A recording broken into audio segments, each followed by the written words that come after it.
ओम शांति 29 जनवरी 2025।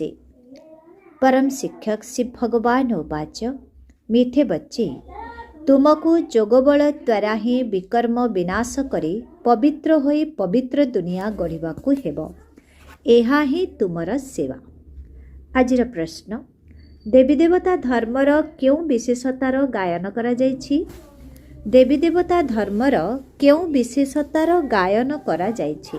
उत्तर, देवी देवता धर्म ही बहुत सुखदायी अटे। सेठारे दुखर चिन्ह वर्ण ही रहिबो नाही। तुमे माने 3-4 भाग अर्थात 4 जुग मध्यरु 3 जुग पर्यंत सुख भोग करुछ। जदि अधा सुख अधा दुख होई थांता तेबे किछि मजा न थांता। ओम शांति।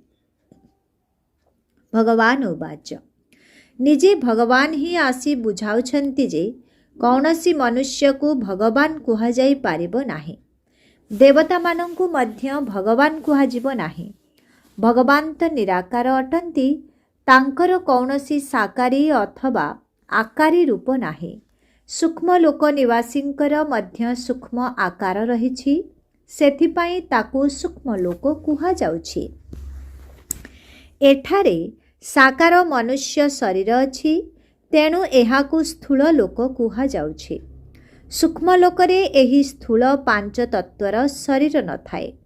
एही 5 तत्वरे मनुष्य शरीर तयारी होइछि, तेणु एहाकू माटीर पितुला कुहा जाउछि।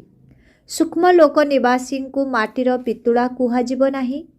देवता धर्मावलंबी माने मध्य मनुष्य अटंती, किंतु तांको दैवी गुणधारी मनुष्य कुहाजिब। एही दैवी गुण सेमाने शिव बाबांक ठारू प्राप्त करिछन्ति। दैवी गुण और आसुरी गुणधारी मनुष्य मानंक भितरे केते फरक रहिछि। मनुष्य माने ही शिवालय अथवा वेश्यालय रे रहिबा योग्य हेउछन्ति। सत्य जुग को शिवालय कुहा जाउछि। एही ठारे ही सत्य जुग हेउछि। कौनसी ब्रह्म लोक अथवा स्थूल लोकरे सत्य युग हेउ नाही। तुमे माने जानिछ ताहा शिव बाबांक द्वारा स्थापन करा जाइथिबा शिवालय अटे। केबे स्थापन करिथिले? संगम जुगरे, जाहाको पुरुषोत्तम जुग कुहा जाउछि। वर्तमान एहा पतित तमो प्रधान दुनिया अटे, जाहाको सतो प्रधान नुआ दुनिया कुहा जीवो नाही। नुआ दुनिया को सतो प्रधान कुहा जाए, ताहा जेतेबेले पुरुणा होई जाउछि ताकू तमो प्रधान कुहा जाउछि। पुणी सतो प्रधान किभଳି हेउछि? जोगबल द्वारा। जोगबल द्वारा ही तुमर विकर्म विनाश हेउछि, आउ तुमे माने पवित्र होई जाउछ। पवित्र मानंक पाए निश्चित पवित्र दुनिया आवश्यक। नुआ दुनिया को पवित्र, पुरुणा दुनिया को अपवित्र कुहा जाउछि। पवित्र दुनिया बाबा स्थापन करुछन्ति, पतित दुनिया को रावण स्थापन करुछि। यही कथा को कौनसी मनुष्य जानि नाहंती। जदि एही 5 विकार नथांता, मनुष्य दुखी होई काहेकि बाबांकु मने पकाई थांते। बाबा कहुछन्ति मु दुख हर्ता सुख करता अटे। 10टी मुंड थिबा रावणर 5 विकारर पितुला करि देइछन्ति। सेमाने रावण को शत्रु भावी जलाउछन्ति। एपरि मध्य नुहे जे द्वापर आरंभरु जलाइबा आरंभ करुछन्ति ना। जेतेबेले तमो प्रधान हेउछन्ति, सेतेबेले कौनसी मत मतांतर करिबा पाई चाहुथिबा व्यक्ति एही नुआ कथा बाहर करुछन्ति। केही जदि बहुत दुख दियंती तेबे तांकर पितुला करी जलाई थांती। तेणु एठारे मध्य मनुष्य मानंकु जेतेबेले बहुत दुख मिलुछि, सेतेबेले रावणर पितुला करी जलाउछन्ति। तुमे माने 3-4 भाग सुख पाउछ। जदि अधा दुख होई थांता तेबे मजा कौन रहिला? बाबा कहुछन्ति तुमर एही देवी देवता धर्म बहुत सुखदायी अटे। अनादि सृष्टि तयारी होइछि, ए कथा केही पचारि पारिबे नाही जे सृष्टि काहेकि तयारी करा जाइछि, पुणी केबे शेष हेबो। एही चक्र घुरी चलिछि। ଶାସ୍ତ୍ରରେ କଳ୍ପର ଆୟୁଷ ଲକ୍ଷ ଲକ୍ଷ ବର୍ଷ ଲେଖି ଦେଇଛନ୍ତି। ତେବେ ନିଶ୍ଚିତ ସଙ୍ଗମ ଯୁଗ ମଧ୍ୟ ଥିବ, ଯେତେବେଳେ କି ସୃଷ୍ଟି ବଦଳିବ। ବର୍ତ୍ତମାନ ଯେପରି ତୁମେମାନେ ଅନୁଭବ କରୁଛ, ଏପରି ଆଉ କେହି ବୁଝୁନାହାନ୍ତି। ଏତିକି ମଧ୍ୟ ବୁଝିପାରୁନାହାନ୍ତି, ପିଲାଦିନେ ରାଧାକୃଷ୍ଣ ନାମ ଥାଏ, ପୁଣି ସ୍ୱୟଂବର ହୁଏ। ଦୁଇ ଜଣ ଅଲଗା ଅଲଗା ରାଜଧାନୀର ଅଟନ୍ତି, ପୁଣି ତାଙ୍କର ସ୍ୱୟଂବର ହେବା ପରେ ଲକ୍ଷ୍ମୀ ନାରାୟଣ ହେଉଛନ୍ତି। ଏହିସବୁ କଥା ବାବା ବୁଝାଉଛନ୍ତି। ବାବା ହିଁ ଜ୍ଞାନର ସାଗର ଅଟନ୍ତି। ଏପରି ନୁହେଁ ଯେ ସେ ସବୁ ଜାଣିଛନ୍ତି। ଏବେ ତୁମେ ଜାଣୁଛ, ବାବା ତ ଆସି ଜ୍ଞାନ ଦେଉଛନ୍ତି। ପାଠଶାଳାରେ ହିଁ ଜ୍ଞାନ ମିଳିଥାଏ। ପାଠଶାଳାରେ ଲକ୍ଷ୍ୟ ଉଦ୍ଦେଶ୍ୟ ତ ନିଶ୍ଚୟ ରହିବା ଦରକାର। ଏବେ ତୁମେମାନେ ପାଠ ପଢ଼ୁଛ, ଭିକାରୀ ଦୁନିଆରେ ରାଜତ୍ୱ କରିପାରିବ ନାହିଁ। ଗୁଲଗୁଲ ଅର୍ଥାତ୍ ଫୁଲର ଦୁନିଆରେ ହିଁ ରାଜତ୍ୱ କରିବ। ସତ୍ୟ ଯୁଗରେ କେହି ରାଜଯୋଗ ଶିଖାଇବେ ନାହିଁ। ସଙ୍ଗମ ଯୁଗରେ ହିଁ ବାବା ରାଜଯୋଗ ଶିଖାଉଛନ୍ତି। ଏହା ହେଉଛି ବେହଦର କଥା। ବାବା କେବେ ଆସୁଛନ୍ତି କେହି ବି ଜାଣିନାହାନ୍ତି। ଘୋର ଅନ୍ଧକାରରେ ଅଛନ୍ତି। ଜ୍ଞାନ ସୂର୍ଯ୍ୟ ନାମରେ ଜାପାନର ଲୋକମାନେ ନିଜକୁ ସୂର୍ଯ୍ୟବଂଶୀ ବୋଲାଇଥାନ୍ତି। ବାସ୍ତବରେ ଦେବତାମାନେ ହିଁ ସୂର୍ଯ୍ୟବଂଶୀ ଅଟନ୍ତି। ସୂର୍ଯ୍ୟବଂଶୀମାନଙ୍କର ରାଜ୍ୟ ସତ୍ୟ ଯୁଗରେ ହିଁ ଥିଲା। ଗାୟନ ମଧ୍ୟ କରାଯାଏ, ଜ୍ଞାନ ସୂର୍ଯ୍ୟ ପ୍ରଗଟା, ତେବେ ଭକ୍ତି ମାର୍ଗର ଅନ୍ଧକାର ବିନାଶ ହେବ। ନୂଆ ଦୁନିଆ ପୁଣି ପୁରୁଣା, ପୁରୁଣା ଦୁନିଆ ପୁଣି ନୂଆ ହେବ। ଏହା ବେହଦର ବଡ଼ ଘର ଅଟେ। କେତେ ବଡ଼ ରଙ୍ଗମଞ୍ଚ ଅଟେ। ସୂର୍ଯ୍ୟ ଚନ୍ଦ୍ର ତାରା କେତେ କାମରେ ଆସୁଛନ୍ତି। ରାତିରେ ବହୁତ କାର୍ଯ୍ୟ ଚାଲୁଛି। ଏପରି ବି କେତେକ ରାଜା ମଧ୍ୟ ଅଛନ୍ତି, ଯିଏ ଦିନରେ ଶୋଇଯାଆନ୍ତି, ରାତିରେ ନିଜର ସଭା ଇତ୍ୟାଦି କରନ୍ତି, କିଣାବିକା ମଧ୍ୟ କରିଥାନ୍ତି। ଏହା ବର୍ତ୍ତମାନ ପର୍ଯ୍ୟନ୍ତ ମଧ୍ୟ କେଉଁଠି କେଉଁଠି ହେଉଛି। ମିଲ୍ ଆଦି ମଧ୍ୟ ରାତିରେ ଚାଲିଥାଏ। ଏହା ହେଉଛି ହଦ୍ର ଦିନ ରାତି। ତାହା ବେହଦର କଥା। ଏହି କଥା ତୁମ ବିନା ଆଉ କାହାରି ବୁଦ୍ଧିରେ ନାହିଁ। ଶିବ ବାବାଙ୍କୁ ମଧ୍ୟ ଜାଣିନାହାନ୍ତି। ବାବା ପ୍ରତ୍ୟେକ କଥା ବୁଝାଉଛନ୍ତି। ବ୍ରହ୍ମାଙ୍କ ନିମନ୍ତେ ମଧ୍ୟ ବୁଝାଉଛନ୍ତି ଯେ ଇଏ ପ୍ରଜାପିତା ବ୍ରହ୍ମା ହିଁ ଅଟନ୍ତି। ବାବା ସୃଷ୍ଟି ରଚନା କରୁଛନ୍ତି। ତେବେ ନିଶ୍ଚିତ କାହାର ଶରୀରରେ ପ୍ରବେଶ କରିବେ ନା। ପବିତ୍ର ମନୁଷ୍ୟ ସତ୍ୟ ଯୁଗରେ ହିଁ ରହିବେ। କଳି ଯୁଗରେ ତ ସମସ୍ତେ ବିକାର ଦ୍ୱାରା ଜନ୍ମ ହେଉଛନ୍ତି। ସେଥିପାଇଁ ପତିତ କୁହାଯାଉଛି। ଲୋକମାନେ କହୁଛନ୍ତି ବିକାର ବିନା ସୃଷ୍ଟି କିପରି ଚାଲିବ? ଆରେ ଦେବତାମାନଙ୍କୁ ତ ତୁମେ ସମ୍ପୂର୍ଣ୍ଣ ନିର୍ବିକାରୀ କହୁଛ। କେତେ ଶୁଦ୍ଧତାର ସହିତ ତାଙ୍କର ମନ୍ଦିର ତିଆରି କରୁଛନ୍ତି। ବ୍ରାହ୍ମଣମାନଙ୍କ ବିନା ଭିତରକୁ ଅନ୍ୟ କାହାକୁ ଯିବାକୁ ଅନୁମତି ମିଳିନଥାଏ। ବାସ୍ତବରେ ଏହି ଦେବତାମାନଙ୍କୁ କୌଣସି ବିକାରୀ ଛୁଇଁ ପାରିବେ ନାହିଁ। କିନ୍ତୁ ଆଜିକାଲି ତ ପଇସା ଦ୍ୱାରା ହିଁ ସବୁକିଛି ହେଉଛି। କେହି ଘରେ ମନ୍ଦିର ଆଦି ତିଆରି କଲେ ବ୍ରାହ୍ମଣକୁ ହିଁ ଡାକିଥାନ୍ତି। କିନ୍ତୁ ସେହି ବ୍ରାହ୍ମଣମାନେ ମଧ୍ୟ ବିକାରୀ ଅଟନ୍ତି। କେବଳ ନାମ ବ୍ରାହ୍ମଣ ରହିଛି। ଏହି ଦୁନିଆ ହିଁ ବିକାରୀ ଅଟେ। ତେଣୁ ପୂଜା ମଧ୍ୟ ବିକାରୀମାନଙ୍କ ଦ୍ୱାରା ହେଉଛି। ନିର୍ବିକାରୀ କେଉଁଠାରୁ ଆସିବେ? ସତ୍ୟ ଯୁଗରେ ହିଁ ନିର୍ବିକାରୀ ଥାଆନ୍ତି। ଏପରି ନୁହେଁ କି ଯିଏ ବିକାରୀ ନୁହନ୍ତି ତାଙ୍କୁ ନିର୍ବିକାରୀ କୁହାଯିବ। ଶରୀର ତ ତଥାପି ବିକାର ଦ୍ୱାରା ହିଁ ସୃଷ୍ଟି ହୋଇଛି ନା। ବାବା ଗୋଟିଏ କଥା କହିଛନ୍ତି ଯେ ଏହା ରାବଣ ରାଜ୍ୟ ଅଟେ। ରାମ ରାଜ୍ୟରେ ସମ୍ପୂର୍ଣ୍ଣ ନିର୍ବିକାରୀ ଥାଆନ୍ତି। ରାବଣ ରାଜ୍ୟରେ ଅଛନ୍ତି ବିକାରୀ। ସତ୍ୟ ଯୁଗରେ ପବିତ୍ରତା ଥିଲା।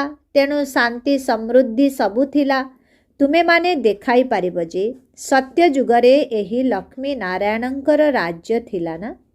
ସେଠାରେ ପାଞ୍ଚ ବିକାର ରହିବ ନାହିଁ। ତାହା ହେଲା ପବିତ୍ର ରାଜ୍ୟ, ଯାହାକୁ ଭଗବାନ ସ୍ଥାପନ କରୁଛନ୍ତି।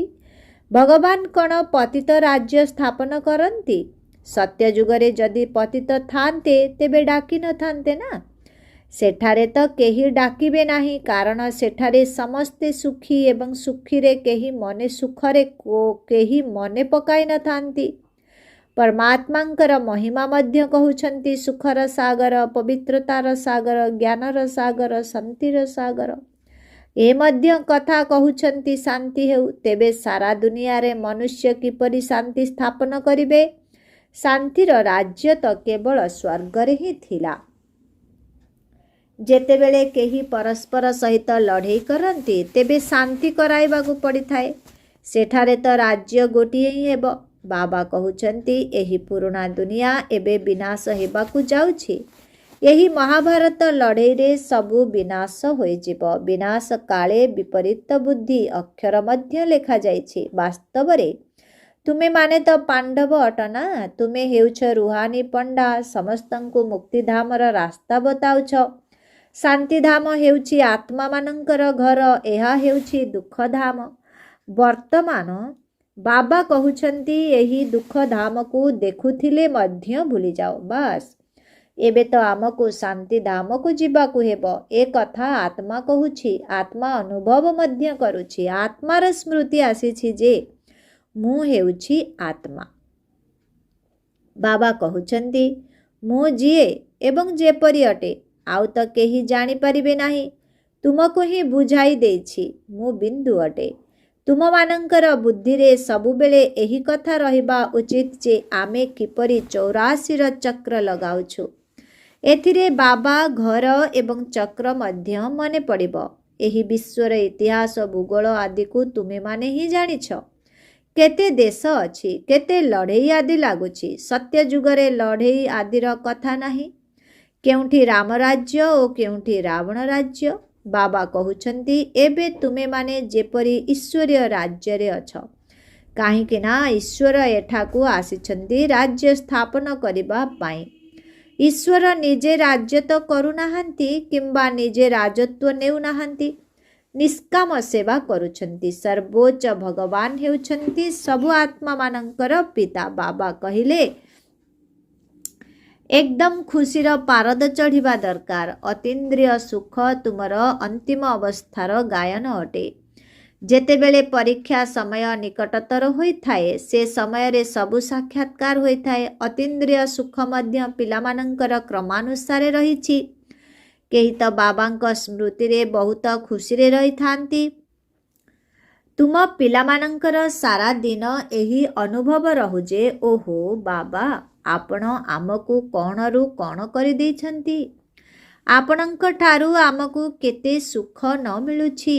ବାବାଙ୍କୁ ମନେ ପକାଇ ପକାଇ ସ୍ନେହରେ ଆଖିରେ ଲୁହ ଆସିଯାଉଛି। ଏହା ତ କମାଲ ଅଟେ। ଆପଣ ଆସି ଆମକୁ ଦୁଃଖରୁ ମୁକ୍ତ କରି ବିଷୟ ସାଗରରୁ କ୍ଷୀରସାଗରକୁ ନେଇଯାଉଛନ୍ତି।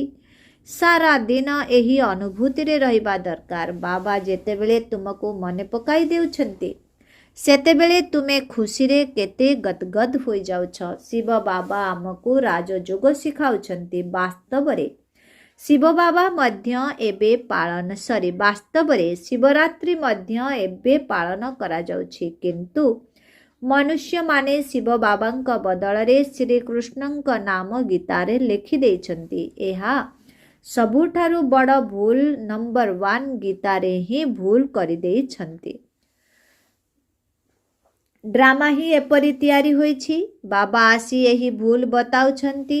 କହୁଛନ୍ତି ପତିତ ପାବନ ମୁଁ ନା କୃଷ୍ଣ ତୁମକୁ ତ ରାଜଯୋଗ ଶିଖାଇ ମନୁଷ୍ୟରୁ ଦେବତା କରୁଛି। ଗାୟନ ମଧ୍ୟ ମୋର ରହିଛି ନା। ଅକାଳ ମୂରତ ଅଯୋନି ସମ୍ଭୂତା। କୃଷ୍ଣଙ୍କର ଏପରି ମହିମା କରିପାରିବେ ନାହିଁ। ସେ ତ ପୁନର୍ଜନ୍ମରେ ଆସୁଛନ୍ତି। ତୁମ ପିଲାମାନଙ୍କ ଭିତରେ ମଧ୍ୟ କ୍ରମ ଅନୁସାରେ ଅଛନ୍ତି ଯାହାଙ୍କ ବୁଦ୍ଧିରେ ଏହି ସବୁ କଥା ରହିଛି। ଜ୍ଞାନ ସହିତ ଚଳଣି ମଧ୍ୟ ଭଲ ହେବା ଦରକାର। ମାୟା ମଧ୍ୟ କିଛି କମ୍ ନୁହେଁ। ଯିଏ ପ୍ରଥମେ ଆସିବେ ସେ ନିଶ୍ଚିତ ସେତିକି ଶକ୍ତିଶାଳୀ ହୋଇଥିବେ। ପାର୍ଟଧାରୀମାନେ ମଧ୍ୟ ଭିନ୍ନ ଭିନ୍ନ ହୋଇଥାନ୍ତି। ହିରୋ ହିରୋଇନଙ୍କର ପାର୍ଟ ଭାରତବାସୀଙ୍କୁ ହିଁ ମିଳିଛି। ତୁମେମାନେ ସମସ୍ତଙ୍କୁ ରାବଣ ରାଜ୍ୟରୁ ମୁକ୍ତ କରୁଛ। ଶ୍ରୀମତ ମାଧ୍ୟମରେ ତୁମକୁ କେତେ ବଳ ମିଳୁଛି। ମାୟା ମଧ୍ୟ ବଡ଼ ଦୁସ୍ତର ଅଟେ। ଚାଲୁ ଚାଲୁ ଧୋକା ଦେଇ ଦେଉଛି। ବାବା ସ୍ନେହର ସାଗର ଅଟନ୍ତି। ତେଣୁ ତୁମ ପିଲାମାନଙ୍କୁ ମଧ୍ୟ ବାବାଙ୍କ ସମାନ ସ୍ନେହର ସାଗର ହେବାକୁ ପଡ଼ିବ। କେବେ କଡା କଥା କୁହ ନାହିଁ। କାହାକୁ ଦୁଃଖ ଦେଲେ ଦୁଃଖୀ ହୋଇ ମରିବ। ଏହି ଅଭ୍ୟାସ ସବୁ ଛାଡ଼ିବାକୁ ପଡ଼ିବ। ସବୁଠାରୁ ଖରାପ ଅଭ୍ୟାସ ହେଉଛି ବିଷୟ ସାଗରରେ ବୁଡ଼ି ରହିବା। ବାବା ମଧ୍ୟ କହୁଛନ୍ତି କାମ ମହାଶତ୍ରୁ ଅଟେ। କେତେ କନ୍ୟାମାନେ ମାଡ଼ ଖାଉଛନ୍ତି। କେହି କେହି ତ ନିଜର କନ୍ୟାକୁ ପବିତ୍ର ହେବା ପାଇଁ ଅନୁମତି ଦେଇ ଦେଉଛନ୍ତି। ଆରେ ପ୍ରଥମେ ନିଜେ ତ ପବିତ୍ର ହୁଅ, କନ୍ୟାକୁ ଦେଇଦେଲ, ଖର୍ଚ୍ଚ ଆଦି ବୋଝରୁ ମୁକ୍ତ ହୋଇଗଲ। କାହିଁକି ନା ଭାବୁଛନ୍ତି କିଏ ଜାଣିଛି ୟାଙ୍କ ଭାଗ୍ୟରେ କ'ଣ ଅଛି, କୌଣସି ସୁଖ ଘର ମିଳିବ କି ନ ମିଳିବ। ଆଜିକାଲି ଖର୍ଚ୍ଚ ମଧ୍ୟ ବହୁତ ହେଉଛି। ଗରିବ ଲୋକ ତ ତୁରନ୍ତ ଦେଇ ଦେଇଥାନ୍ତି, କାହାର ପୁଣି ମୋହ ରହିଥାଏ। ଆଗରୁ ଜଣେ ସବରୀ ଝିଅ ଆସୁଥିଲା, ତାଙ୍କୁ ଜ୍ଞାନରେ ଆସିବାକୁ ଦେଲେ ନାହିଁ, କାହିଁକି ନା ଯାଦୁର ଭୟ ଥିଲା। ଭଗବାନଙ୍କୁ ଯାଦୁଗର ମଧ୍ୟ କହୁଛନ୍ତି। ଭଗବାନଙ୍କୁ ହିଁ ଦୟାର ସାଗର କୁହାଯିବ, କୃଷ୍ଣଙ୍କୁ ଦୟାର ସାଗର କୁହାଯିବ ନାହିଁ। ମୁଁ ସେ ହିଁ ଦୟାଶୀଳ ଯିଏ ଅତ୍ୟାଚାରରୁ ମୁକ୍ତ କରିଥାନ୍ତି। ରାବଣ ହିଁ ନିଷ୍ଠୁର ଅଟେ। ପ୍ରଥମେ ହେଉଛି ଜ୍ଞାନ, ଭକ୍ତି, ପୁଣି ବୈରାଗ୍ୟ।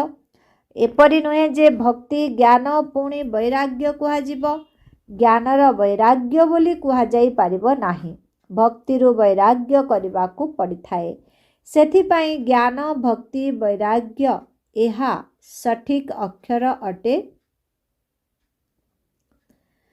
ବାବା କହୁଛନ୍ତି ସେଥିପାଇଁ ଜ୍ଞାନ, ଭକ୍ତି, ବୈରାଗ୍ୟ ଏହା ସଠିକ୍ ଅକ୍ଷର ଅଟେ।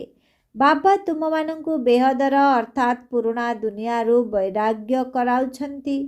ସନ୍ନ୍ୟାସୀମାନେ ତ କେବଳ ଘରଦ୍ୱାରରୁ ବୈରାଗ କରାଇଥାନ୍ତି। ଏହା ମଧ୍ୟ ଡ୍ରାମାରେ ନିର୍ଦ୍ଧାର୍ଯ୍ୟ ରହିଛି। ମନୁଷ୍ୟମାନଙ୍କ ବୁଦ୍ଧିରେ ଧାରଣ ହେଉନାହିଁ। ଭାରତ 100%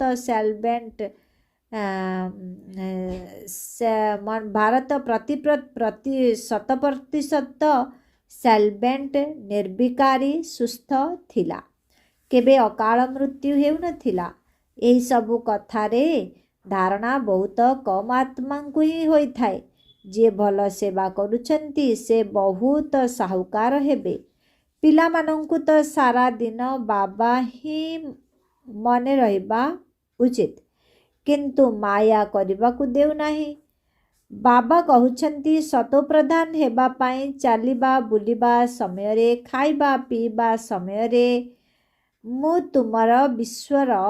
ତୁମକୁ ବିଶ୍ୱର ମାଲିକ କରୁଛି, ତୁମେ ମୋତେ ମନେ ପକାଇବ ନାହିଁ।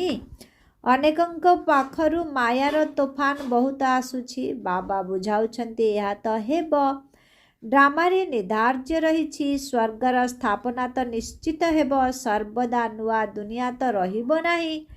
ଚକ୍ର ଘୂରିଲେ ଉପର ଯୁଗ ତଳକୁ ନିଶ୍ଚୟ ଆସିବ।